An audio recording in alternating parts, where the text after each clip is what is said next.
"What are you doing in here?" the teacher asked as Kevin entered the classroom. Looking the room over, he told her. "You're not real. This room and everything in it are just temporary quantum copies." The teacher snapped out, "You need to leave." Touching his wrist, that teacher and 3 other students he'd already ruled out vanished. Along with them went most of the clutter. The walls became the simple quantum chamber walls, any unused desk also vanished. Even the tile floor in the front of the room was just the bare chamber floor now. He looked down at the watch and had the additional 8.5 minutes he expected from removing that much mass. Looking at the shocked faces, he went on. "As I said, everything in the room, including you, is temporary. Getting rid of that mass extended how long you will continue to exist." He stepped from the tile onto the bare chamber floor. "Take off your clothes and step onto the chamber floor, and I'll get rid of more of the mass. Giving you more time here." One girl, low on his list of possible candidates, shrieked. "Strip. Are you crazy?" He pressed a watch button, and she, the desk she was sitting in, and the tile floor under her vanished. The room was silent when he continued. "We have no time to waste explaining. Do it or just vanish, and extend how long the others are here. Move fast, the longer all that stuff is here, the more of your time is used up." They began stripping. One bare-chested boy said, "Why are we here?" "You brought us here, didn't you?" while pulling off his pants. It was the right question, and Kevin answered instead of vanishing him. "To find out if any of you are worth the investment to bring you fully into reality.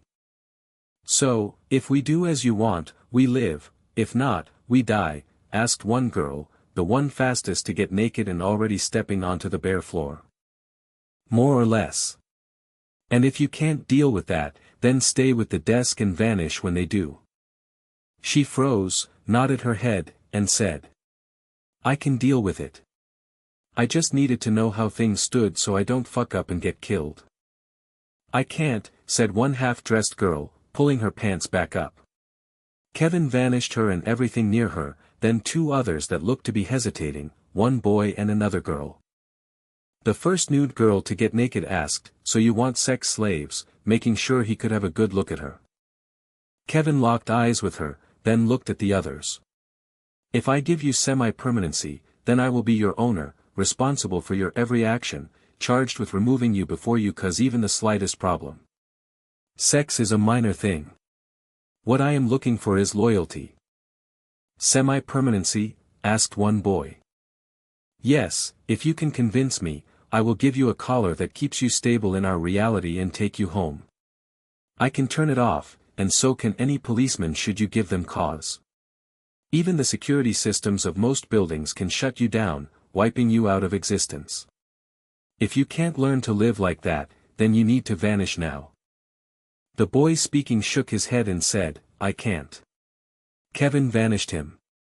"Me neither," said one girl, and he vanished her, too. "Well, I can," said the first girl that asked him if he wanted a sex slave. "If you want to own me, I have no problem at all with that." "I'm in," said the remaining guy. The 2 other girls standing there naked chimed in, stepping onto the bare chamber floor. Kevin vanished every quantum pattern in the room but those 4 people, and he looked down at his watch. "We have 82 minutes now before this pattern cannot be maintained." He looked at the first girl that says she can. "I am not looking for a sex slave. Frankly, androids are cheaper and better at it." He looked at the young man, "But you will share my bed, shower, bath, or whatever. You won't be more than a few meters from me, ever attached to me by a quantum leash.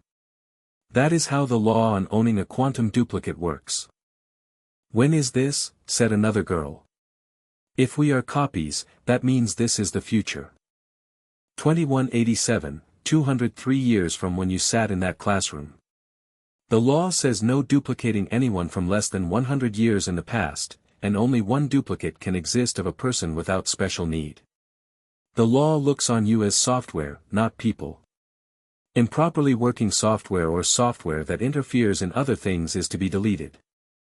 The third girl asked, if you are not looking for a sex slave, what do you want with me? She too, he noticed, was trying to be as appealing to him as she could. Have you had a pet?